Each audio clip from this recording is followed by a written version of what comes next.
Oh, it's fine. It's fine. Sonny, how about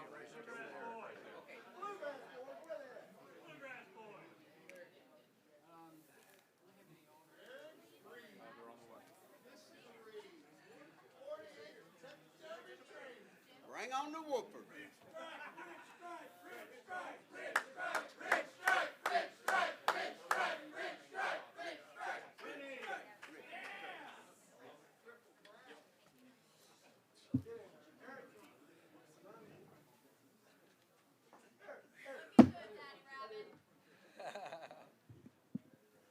members of the media? We are so delighted to be joined by the winning connections of Kentucky Derby 148, Rich Strike. Gentlemen, thanks for joining us. We have trainer Eric Reed, winning jockey Sonny Leon, and Eric's father Herbert, who himself was a trainer. Y'all can sit. Okay. You want to sit? I need to. Bring us a drink. And we will be joined by winning owner Richard Dawson shortly. Eric, Yes, sir.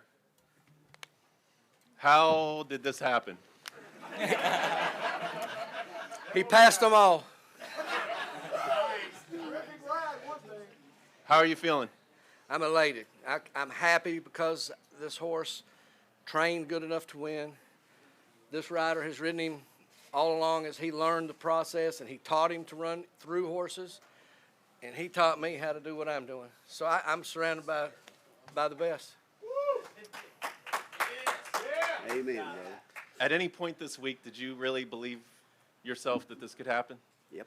You let I yourself. didn't think I would win necessarily, but I knew if he got in, they would know who he was when the race was over. And can you describe the race for us from your perspective? Just take us through it from like coming into the paddock, going out on the track. Take us through the whole thing, if you would. He was calm walking over with all the drums and the noise. I was a little nervous, but he handled it like a pro, like he had done all week schooling. He got in the paddock. He was really composed. When he walked on the track, I watched him, and I could tell he had perked up, but he was still well behaved. When the gate opened, I saw Sonny immediately took him over, saved all the ground. He did what Jerry Jim Gotchin says, and that's ride the rail. And in the middle of the turn, I lost him for a brief second, and then I saw him at the head stretch when he cut in, and I passed out. I don't remember what happened after that.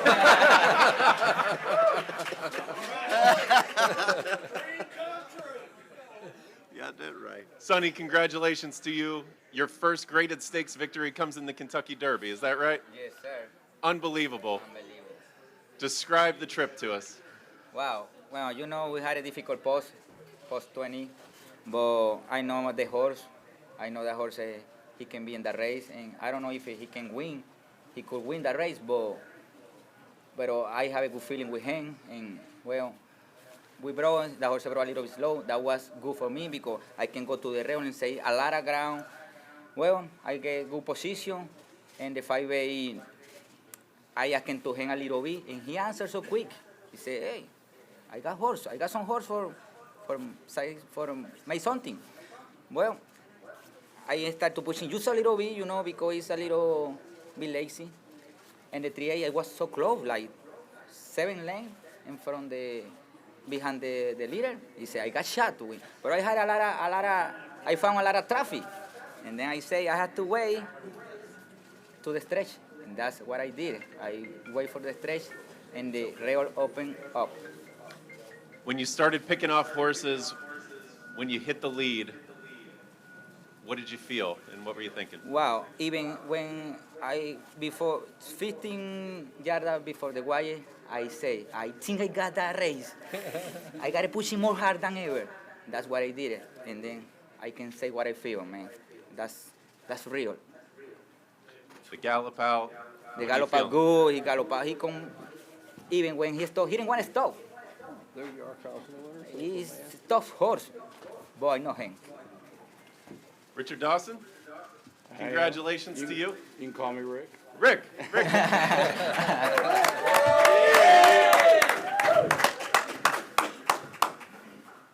How are you feeling, Rick? What planet is this? I've been propelled somewhere. I'm not sure. This is unbelievable. I asked my trainer up on the stage, I said, you sure this is not a dream? Because it can't be true. And now he assured me this is real. And I said, okay. How much courage does this guy have? Wow. And he has as much courage and he's as fearless as our horse. And it's a pretty tough combo. Obviously, it's a Derby, and there's extremely difficult to get, to get a path and make your way and get a ton of racing luck to get there. But you also got to be pretty good, and he's really good. And Eric brought this horse along in a fashion that spaced out races. We passed on some races that didn't really fit what we wanted to do. We literally last fall we got together and he told me he thought we had something. I don't want to get your hopes up too high. Eric usually undersells and overperforms, and that's kind of the way he does about life. And I said, "What do you think we got a Derby horse?" And he goes, "Maybe." And I said, well, let's get the calendar out, find the first Saturday in May, and back up from there. And that's what we did. We just set out and went all the way back to whenever that was, November or October. And then we started picking out races that fit what we wanted to do. I don't think we've ever raced in a shorter time period than 5 weeks rest, and some have been 6 and 7. And as an owner, I was a little anxious. And I was thinking, well, if we got a great horse, well, maybe we ought to run this race or that race. And Eric was incredibly calm and convincing, and of course, why have a trainer if you don't listen to him? And I'm not a 50-year horse guy, and so I trusted Eric to always tell me the truth. Sometimes that wasn't good news, but I knew it was always the truth, and I can deal with that. And that's the relationship we built, and here we are. And Sonny Eric sold me on Sonny. In fact, Sonny, you don't know this, but a month or so back, we had a conversation, like most people. You're looking at options. Yeah.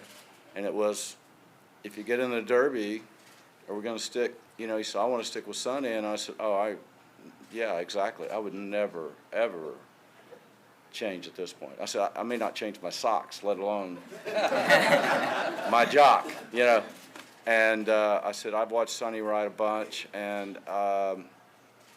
his courage, his smartness on the track, his athletic. He's athletic. If you don't ever wrestle this guy, because it's not going to be fun.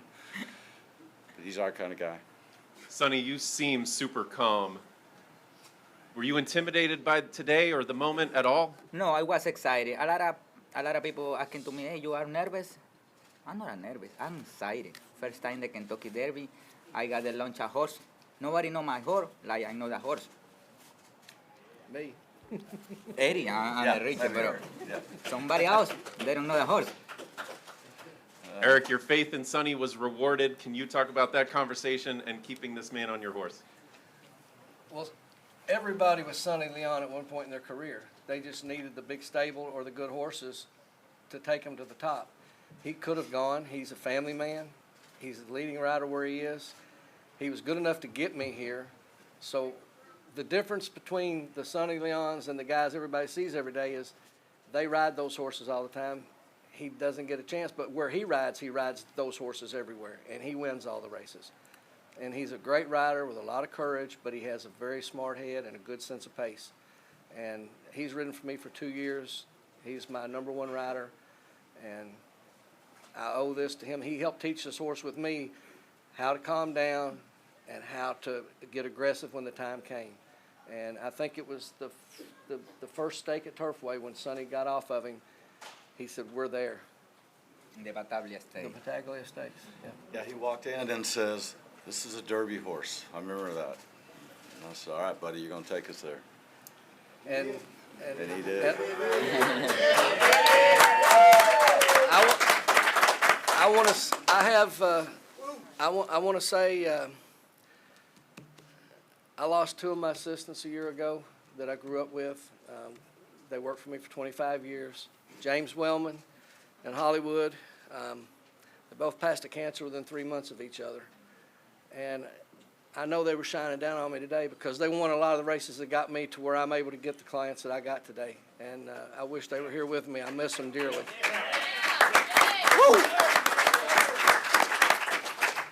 Well, and Eric, even though the national stage like this might be new to you, you've won over 1,400 races. Just tell us about the road for you personally to becoming a Kentucky Derby winning trainer. Give us the story of your training career. I started small. My dad gave me 2 horses and said, "You want to be a trainer? Here's 2 horses. You're a trainer." And I've never called a person in my life and asked them to train a horse, ever. So every horse that I got was from referral or somebody that just wanted to give me a chance. We ran some big races. A lot of people don't know who I am, but I was that far from beating Zenyatta in 2012. We've won a graded stake now, too. But we don't go out and buy the big horses. We just try to have a good quality stable. We always perform well. Our percentages are always good, and we take care of the horse first, and the rest falls into place. So I never dreamed I would be here. I never thought I'd have a Derby horse. I never tried to go to the yearling sale and buy a Derby horse. I just want to buy my clients a horse that would keep them happy, have some fun, maybe make a little money. If we got a good one, terrific. So this was never in my plans. Everybody would love to win the Derby. I always would, but I never thought I would be here, ever. I mean, you were 80-1. You were chasing the Louisiana Derby winner and the Bluegrass winner. Winning this race, what does it tell you about horse racing? What does this mean? It's a horse race, and anybody can win, and the tote board doesn't mean a thing. Herbert, you were a trainer for 40 years. What are you feeling right now, seeing your son win the I Derby? can't explain it. I'm as proud as I can be. And he's been going to track with me since he was 6 years old. And that's no bull. He'd go every day. And when he was 8, he could put a spider bandage on a horse. And most people don't even know what it is anymore. So he told me, he said, he graduated from high school on the road, and he said, "I know what I want to do. I'm not going to college. I'm going to train horses. And if you find something you love to do, you never work." And he found something he loved to do, and he's good at it. And I'm proud as I can be of him. Thank you, Fisher.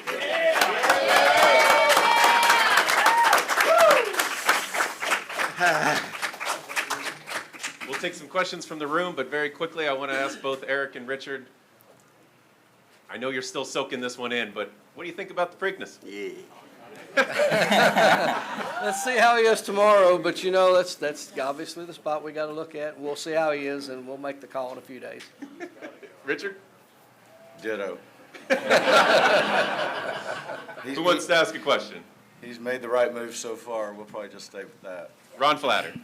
Sonny, I think it was Messier you came up on, who was backpedaling, and it looked pretty close that you had to make a decision, and you immediately went back outside at about the 8th pole, maybe. Can you tell us what happened there? As you had a head of steam, but you have a horse backing up on you. Yeah, I was supposed to, I know my horse like the rail, and then when I turned it for home, the road opened for me, but I had a horse in front of mine in the rail, and then I say, I come through in the horse, or I gotta avoid the horse.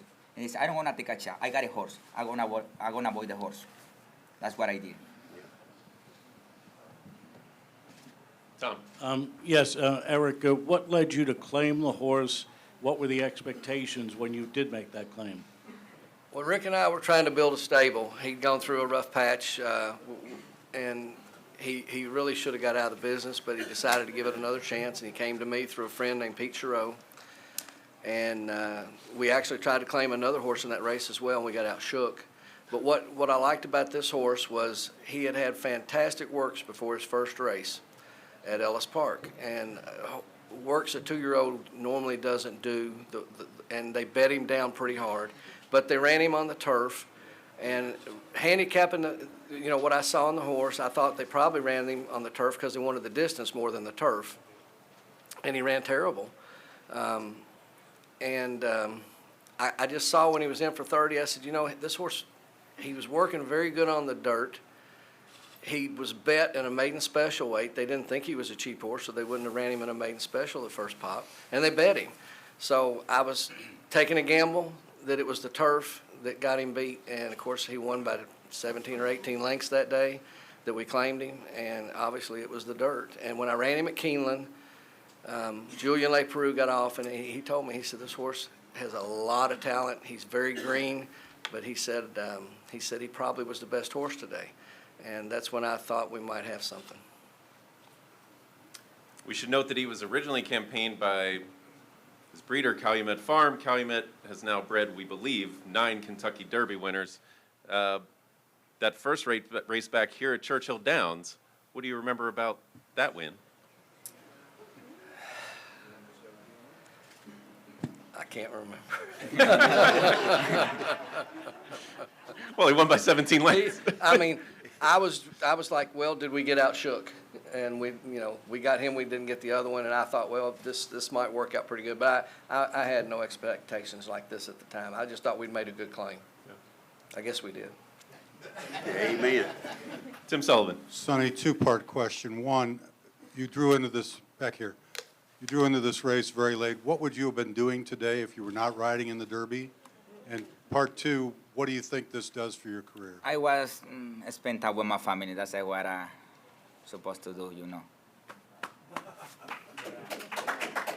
And then they are right there.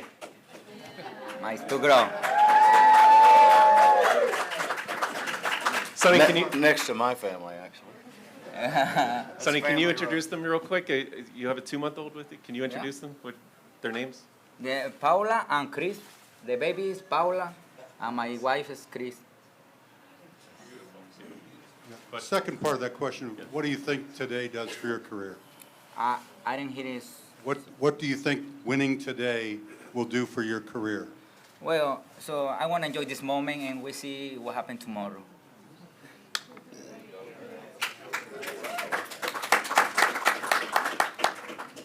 So, just a question for Mr. Reed. After the race, your daughter said that she got married recently, but that this was way better than that. So, I think that they're sitting over there. So, have you got a message for your new son-in-law? Get that fantasy football team going. That's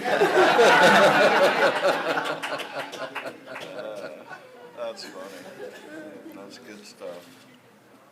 I'm over here. Eric, you jokingly said that you passed out in the paddock. There was a video that looked like you did kind of crumble. What actually did happen? I have a real bad back, and I've been going to therapy a lot for the last 3 months, and I've got some issues that I'm dealing with, and I pinched something.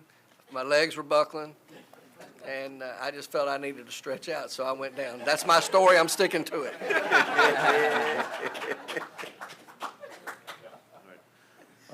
Eric, here in the middle. Yes, sir. You had obviously a terrible tragedy with your barn. How did you come back from that? Did you consider getting out of the business at that point? Oh, yeah. I mean, when we drove up on that night, I told my wife, I said, we've probably lost everything. And by the grace of God, the wind was blowing in a direction that kept it from getting to the other 2 barns. The next morning when we saw the devastation, because this happened in the middle of the night, I just had thought of all the years and all the stuff we had done to get this beautiful farm, and to have this happen, that something might be telling me it's the end of the line. And it was, everybody was helping me. People I hadn't seen, people I hadn't talked to in years were there. My best friends were there in the morning to pick me up. And about the 3rd or 4th day, when people started showing up from states that didn't know who I was, they just saw the story. It let me know there's so much good out there. And then I had a few trainers that sent me texts, some big trainers, the guys you guys know well, that told me, don't let this take you out, and we'll help you. We'll get you horses. We'll get you clients, whatever you need. And I think that kept me going. And then I just decided, that I wasn't going to let it take me out. And thank God, we're here today.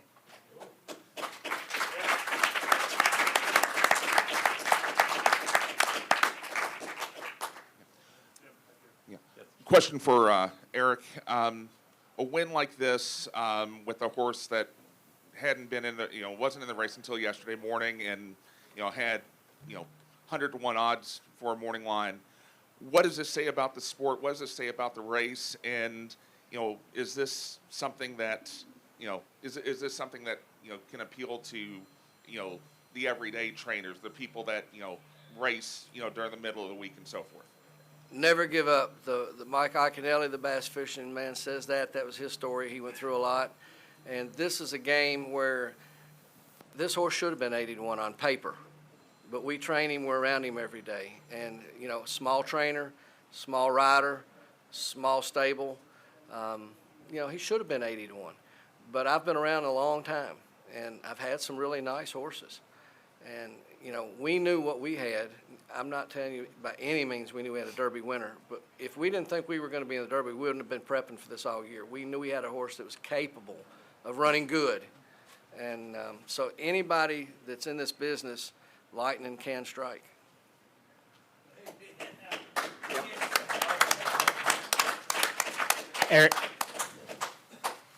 Eric, I was wondering if you could tell us a story of how you found out that Ethereal Road had scratched and how you got into this race. Oh my gosh. And what You didn't hear us? I have a guy that was assigned to us, and he gave me a lot of information every day, and he would text me each time a horse would withdraw. And at one time, we were 24th, and we got up to 22nd, and then the Lexington Stakes came, and we were back to 24th. So we came here on a prayer, and I told my dad, and I told Rick, I said, the worst thing can happen to us is to have a call a day or two before the Derby and say you're going to get in and not be prepared. So we came up. We trained against all odds. Nobody thought we could get in. We got a defection. We got another one. The morning of the race, of the entries, at 8:45, I was notified that there was no scratches, that we were not going to get in. The security guard was told to leave the barn. I texted my dad. Didn't happen. Texted some friends. We didn't get in. Sorry, guys. I went into my crew because I knew they were going to be really let down. And I said, guys, look, we didn't make it, but we were number 21. And I said, we got to get ready for the Peter Pan next week, and if we run well, we'll go to Belmont and show them that we belonged. And I was trying to keep their spirits up. It didn't matter how I felt because I have to keep my crew going, and they were really sad. And then about 5 minutes till 9, my pony girl, Fifi, calls me on the phone. She goes, don't do anything with your horse. Don't move him. I says, what do you mean? See, she calmed down. And she goes, no, you're getting in. And I says, no, I'm not. I've already been told I'm not. Somebody gave you bad information. And she goes, I'm telling you, I just got notification that Wayne's scratching and you're going to get in. And then Barbara Borden calls and she says, this is the Stewarts, and tomorrow in the 12th race, the Kentucky Derby, do you want to draw in off the also eligible? And I couldn't even breathe to answer and say yes. I was like, what just happened? I was told no. I lost my security guard, and now I'm in. So, or we're in.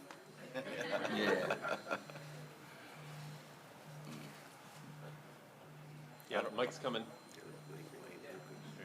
Absolutely. This is for Rick. There's been some references that you've had some bad luck in this business. Maybe you should have gotten out. I was curious if you could expand on kind of your journey as a horse owner, and also just kind of what you do for a living and where you're from and all that stuff. Well, I've actually been in the oil and gas industry since I was 24 years old, and in the last couple of years kind of semi-retired, and I've always loved horses, always loved being around horses. I've gone to the track forever. Our mutual friend Pete Chereau, I was in Kentucky in 1990 actually working here for a major energy company more near Owensboro direction in western Kentucky. And he took me to Keeneland for the first time, and Churchill. I'd been to some smaller tracks around the country, but not the bigger tracks, and very impressive, and just loved them all. Churchill was just massive, and of course we're here on a Wednesday, and it's 25,000 people, and it felt like it was empty, and the word was, well, yeah, but Derby Day, it doesn't look like this, and obviously it doesn't. But as far as my career in horse racing, I think it just started.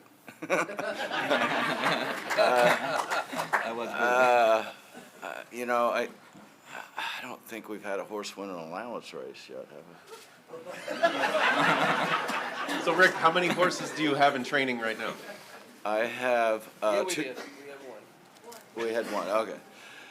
I have two horses training. One is rehabbing that was in training. It's not a serious injury, and we had a really nice filly that was really fast. We had great expectations for her. Eric detected a little something with her one day during training. We had training, and we had the vet take a look and said, yeah, she has a little knee issue, and she might run 20 more times, but she may not. And Eric and I made promises to each other a long time ago. In fact, Eric made this promise to himself a long time before he met me, but we just don't push a horse on the track that's not ready. And so I liked her so much. This was interesting. We've just bred her to Keen Ice. I'm kind of in the Keen Ice family, as you can tell. And just recently, I actually bought a yearling that's Keen Ice. That's an Ohio bred. So that's kind of the family right there. It's very limited. I guess there's 5 horses, you know. And I think the most horses I've ever owned a share in at one time is maybe 6. But I didn't get into this to win the Kentucky Derby, although I'm not giving the trophy back. But I got in it because I loved it, and it was interesting, it was fun. I was at a point in my life where I had the time and the energy, wanted to go to the farm, wanted to go, and I learned the business, and Eric was so great about teaching me, you know. If I asked him a stupid question, he didn't say that's a stupid question. He would just, you know, he would give me a great answer and truthfully, and I would learn from that, and that's how we built what we built. But as far as my bad experiences in horse racing, I'm not going to go there. Thanks, though. It's easy to forget them now, right? Yeah, we did get the last laugh. Let's put it that way. Keen Ice pulled off a pretty big upset once upon a time. Absolutely. By the way, we'll be at the Travers this year too. So, so how many winners do you think you've had? Less than 10. Right on. Congrats. I just won the lottery. I'm telling you. Hey, a question in Spanish. ¿En español? Spanish. Yes. Ok, primero, congratulaciones a todo el equipo, espectacular. Para Sonny, venezolano, latino como yo, indicar que... Okay, say congratulations everybody. Ok, Sonny, has logrado la victoria más importante de tu carrera acá en los Estados Unidos. Esta mañana cuando te levantaste, pensaste en este triunfo y luego tuviste una estrategia que la puedo ver en estos momentos, partiendo por el puesto número 20, como lo hizo Big Brown hace mucho tiempo, y buscaste hacia adentro. Y al final, faltando 100, había un caballo delante tuyo, sorteaste ese lugar y volviste con todo. Una gran victoria, una gran estrategia por parte de todo el team. Te felicito muchísimo. Gracias, gracias. Bueno, anoche me puse a ver todos los replays de los últimos 12, 15 años del Kentucky Derby. Vi la carrera de Mike Bear. Tengo que hacer esta carrera. I gotta do the same. Y bueno, eso fue lo que hice. Sabía que tenía un puesto difícil. El caballo brinca lento. Me ayudó mucho eso, porque cuando ellos rocharon, ahí me dio chance de bajar y ahorré mucho terreno en esa primera vuelta. Y bueno, en el estrecho tenía como meterme adentro entre el caballo que iba delante de mí, pero no me tomé el riesgo porque ya traía el avance ya. No fuera a hacer que se me fuera a intimidar el caballo. Entonces no me tomé el riesgo y traté de evadirlo hacia afuera y el caballo ya venía con el avance y respondió para ganar el Kentucky Derby. Claire. This question is first for Rick and then for Eric. In the past year, I would say, I'm sure several people feel there's been a little bit of a cloud over the sport and the Kentucky Derby. How do you feel the win for the little guy impacts the morale of the sport? First, Rick. I can't imagine how it doesn't make us all feel better after what we've all been through for the last few years, just with all the COVID and shutdown and lockdown and all that. I think the world, and at least in the U.S., people are just really wanting to live again, breathe again, get out and about again, do all the things they love to do. And so I think horse racing could be a really good avenue for those folks to fall in love. These horses they're just unbelievable. I know probably 99% of you have pets at home, and these horses become almost like pets. Eric sent me a picture a couple of days ago, and Rich Strike's laying in the straw, and a couple of the handlers are laying on him, and they're all napping. And he goes, the caption was, "I think our horse is cool and ready to run." I said, well, if we can wake him up, I guess he is. So it's got to be a feel-good story, and I hope everybody takes it that way. I feel like the luckiest man alive, but that's actually my nickname, so sorry. Can't help it. Eric, you've been peeking at the replay. What do you see when you watch? I know, we both He were. won again just now. He just won. Still the winner. We won again. I keep thinking somebody's he didn't get through, but he did. So. Sonny, how about you? When you look up there, what do you see? Wow, say, like the guy in Spanish talking to me about the stretch, he say, what you try to do when you see your horse in front of you? You wanna try to come through, or you gonna avoid him? And then I ask him that question to me in the race and say, what I wanna do? He's stopped in front of me. No, I got too much horse. I gotta avoid him. And that's what I did. And then that's what I'm watching right now. Man, I did the right thing. I did the right thing. Yeah, the winning move. That was the winning move. Yeah. By the way, he's last right now, but just Yeah. want you to know. Like Mike and Beer, something like this. Things got better after that. Yes, ma'am. Sonny, earlier I said that Parks was very proud of you, and you liked that tweet. I'm from Parks, and I remember you riding there vividly. What's it going to be like when you get home to your home track? So, I remember you for sure, yeah. When I was there that was no difficult time, but not what I expect to be when I move my tattoo there. When I go back to Ohio, so I start to work hard and make some business again, and with the company, with my family, I did the right thing. And then this guy over there, he called me a few times. He was very insistent with me. Hey man, we gotta work together. We gotta work together. And someday, I call her back. Man, you got my tag. You got my book. It's now or never. And we are here, man. And who's that? Who's your agent? Yes, right there. Jeff Parent. Yes, Perrin. Best agent in the business. Congratulations to you too. I gotta say thank to him, because without him, who knows if I was here or not, Yeah, if I had it here or not. Then thank you very much. What are y'all doing tonight? I'm going to go to bed. I have to go to work. Well, Wow, that's the true trainer answer right there. I gotta go to bed because I gotta fly tomorrow to Tampa to enjoy the vacation with my family. That is it's a well-earned vacation. Jenny. Just a bookkeeping thing. Will the horse spend the night here tonight, or is he going back to Lexington, and where will you be in the morning? He's going to stay here tonight. My guys will come and pick him up in the morning. He'll go back to Mercury, the training center that we own, and we'll start all over tomorrow like we do every day. What time do you think he would, I probably will have him out of here about 9 or 10. So if these folks want to come by the barn and meet with you, what's a good time to talk in the morning? 7, 8 o'clock, whatever time they want. But you'll be there. I'll be there. I'm sorry? You bring him out?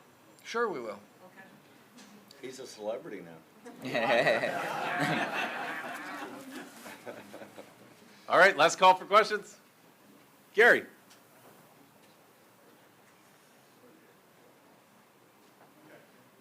The microphone is making its way.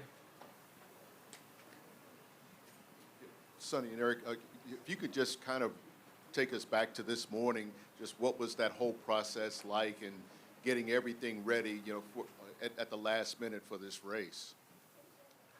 You talking to me? Yeah. Well, And for Sonny.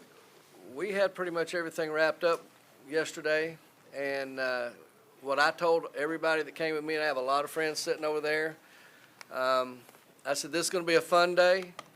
The pressure's not on us. We're a long shot. Everybody enjoy it. We might not ever get this chance again, so let's not waste the day worrying. And we all painted our little pinky gold for luck. Everybody here's holding them up. And we had a few drinks. We had a lot of barbecue. We had a great time. And like a friend of mine, Scott, told me, he said, we had great karma all day, and here we are.